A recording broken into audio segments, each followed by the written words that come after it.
Alright, this is part 2 or 3 of this little mini series to go from the L7s. I already started unscrewing it, but I wanted to make this video real quick.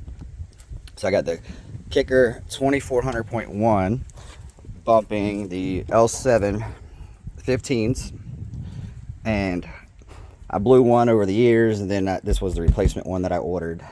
This is a newer version, but still same ohm loads between the two. I'm gonna go from these, and the only thing I'm changing out is the subwoofers, and we're gonna go with these new ones, the soloXs. Now the price for these soloXs, they came out to $700.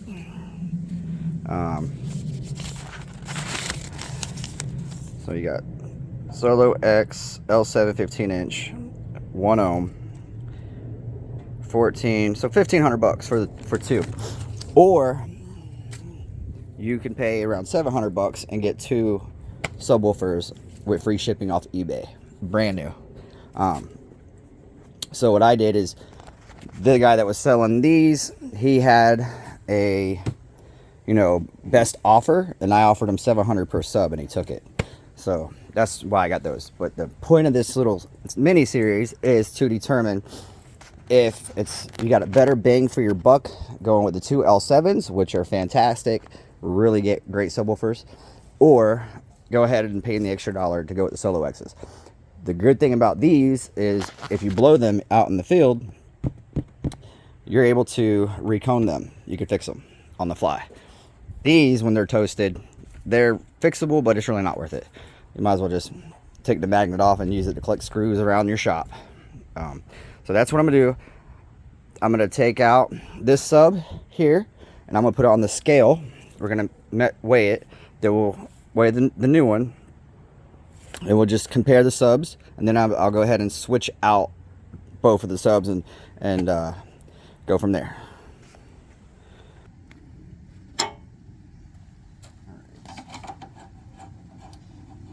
Try to do this fairly quick so the video ain't super long. I do got the drill, but the drill won't get past that. I don't have a long enough bit. I might have to prop this box up just so that the subwoofer don't flop out on the ground. Yeah, let me do that. Find something to tilt this box.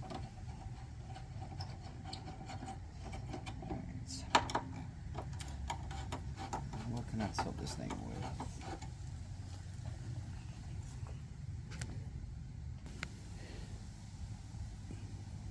There we go. It's not the prettiest, but at least I feel a little bit safer with not dropping the subwoofer on the ground. And I found a longer bit.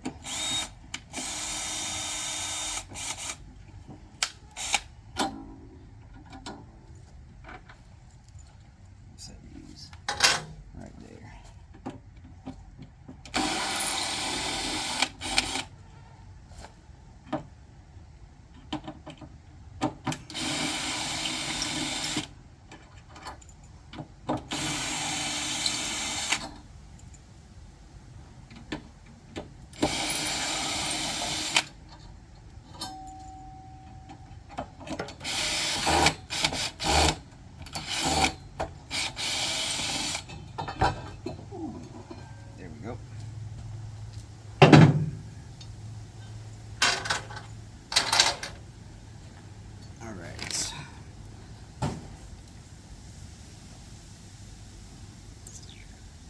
Let me pause this real quick.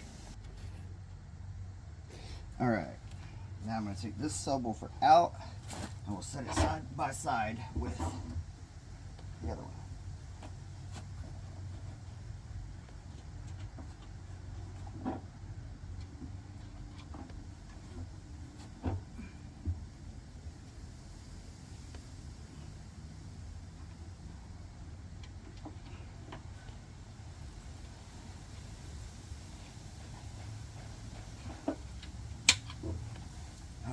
Still pretty big sub. So now I'm going to turn this way so we can see what we got going on here.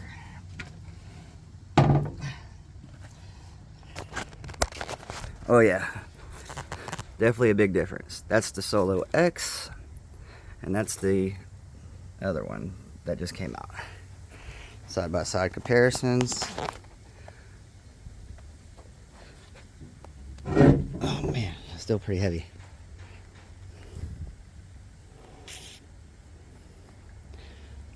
Oh yeah, pretty neat. Just the height difference on that thing.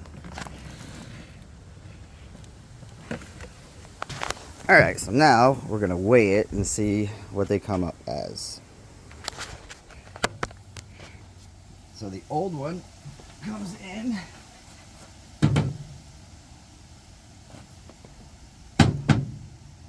oh, you bitch, you were just on.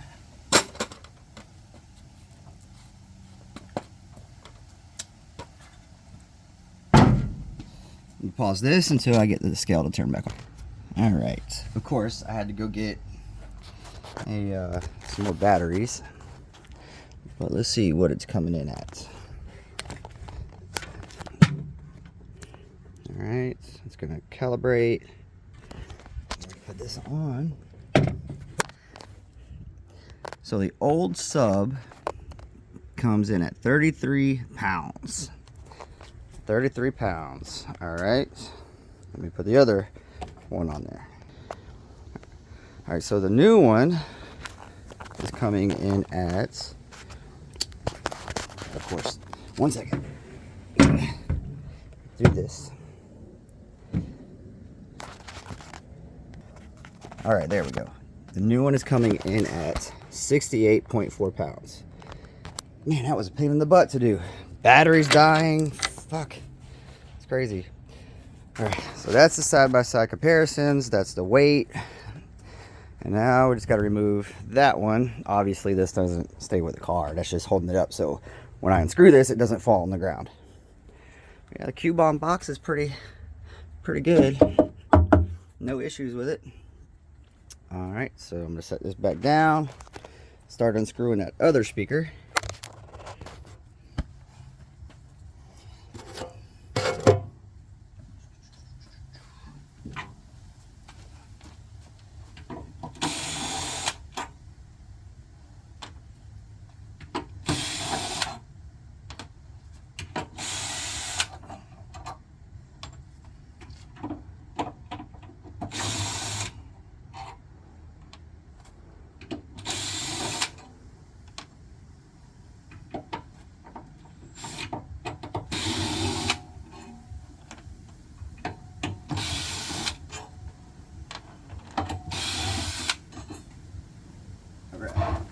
Woo! Thank goodness that was there. That thing just about fell on the ground.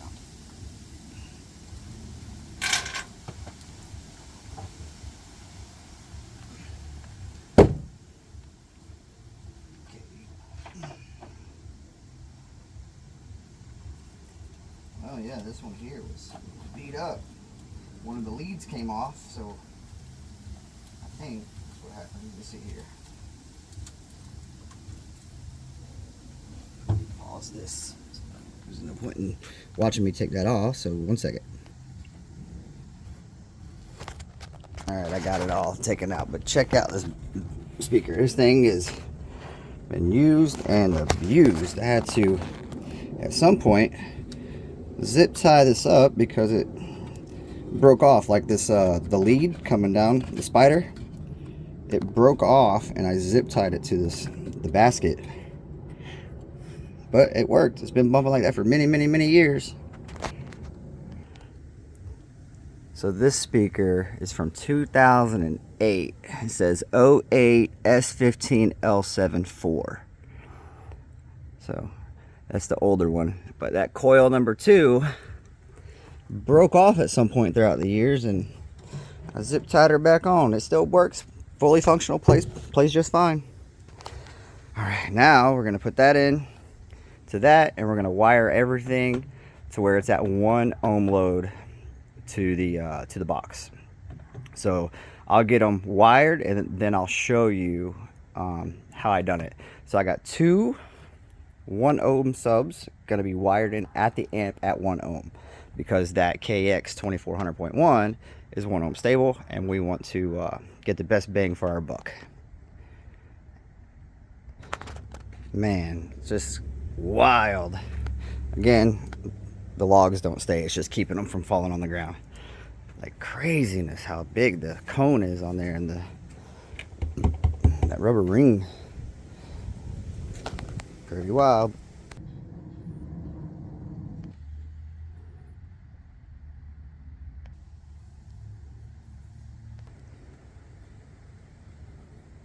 All right, this is going to be a little hard to explain, but I'll do a whole separate video on this.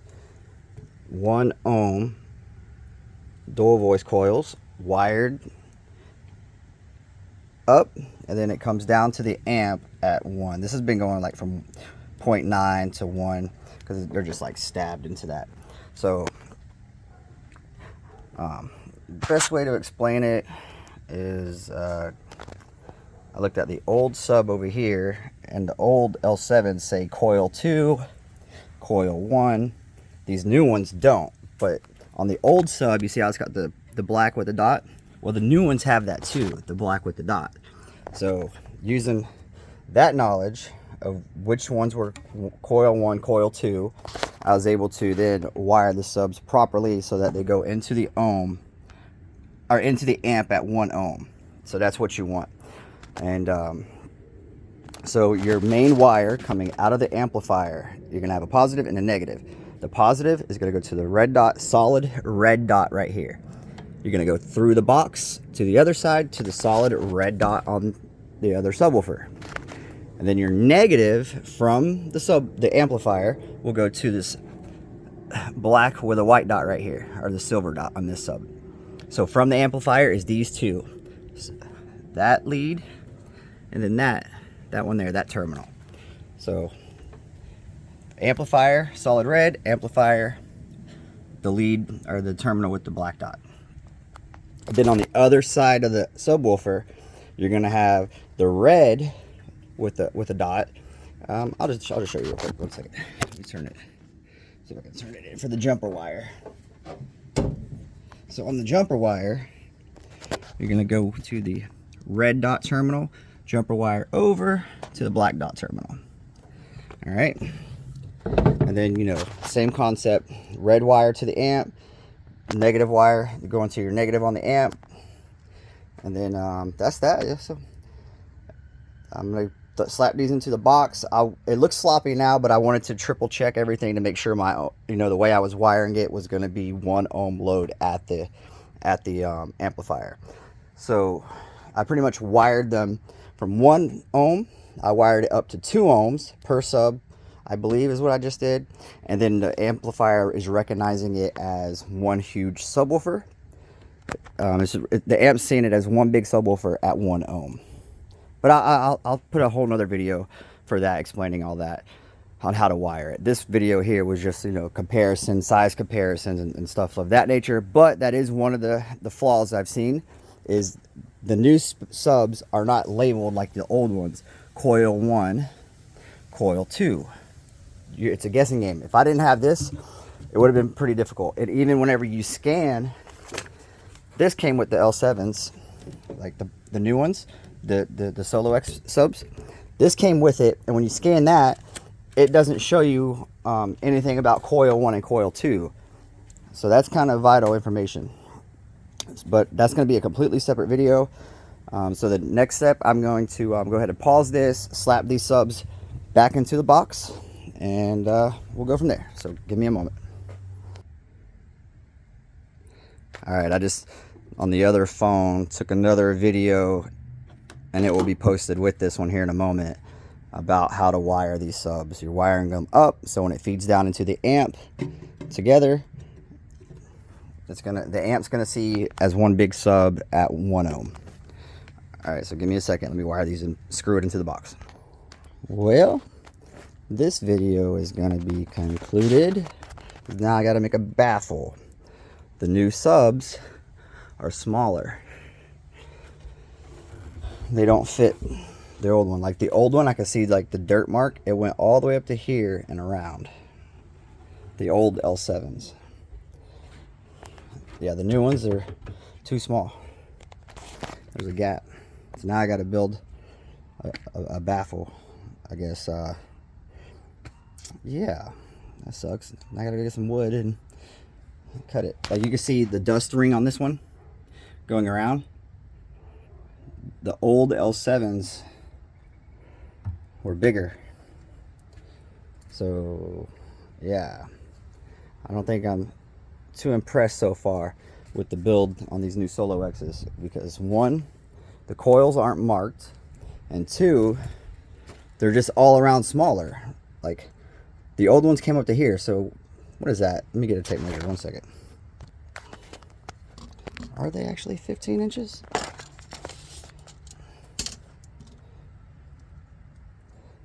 I guess. But them old ones, like 15.5 inches. But you see that dust mark right there? And it comes all the way down to right here. How the fuck is that reading like that? That dust mark, the old dust mark is 15.5 to the outer on the basket. Then this one is the same, but clearly it's not. Because with the old ones, you see the dust ring going around? It covered the hole all the way. The new ones don't. Well, that sucks. Let me see what I can do. Man, pretty wild. The new subs aren't as big as the other L715s. All my corners are open. I kind of like split the difference on it, because before there was a huge gap right here, so I tried to center it up the best I could. But yeah, the new subs are definitely a lot smaller. Well, not a lot, but this one has more area of coverage. See how that foam is higher right here? That's the cutout in the box. This is where it was pinched and screwed down around. And on the new subs, it doesn't go out as far to cover the holes. The actual basket is smaller on the new ones. But all right, it's pretty much done. I'm just gonna button up my wires and then I'll turn it on a little bit. And just triple check my wires going into the amp and the second battery in the back of the vehicle. All right, be right back.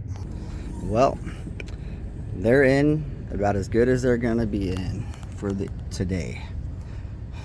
The speakers are smaller, as I previously mentioned, so all four corners there's no screws, but I'll still go and do a little bass test to see what numbers I'm hitting pretty quick. But it's gonna sound crappy just because the box is all four of these corners missing screws, because they made them smaller for some reason. So that will be the end of this video for the comparisons and, you know, the size difference and all that kind of stuff. But they're in. The next video will be part 2 of the sound. See what dB we can get. All right, YouTube. Later.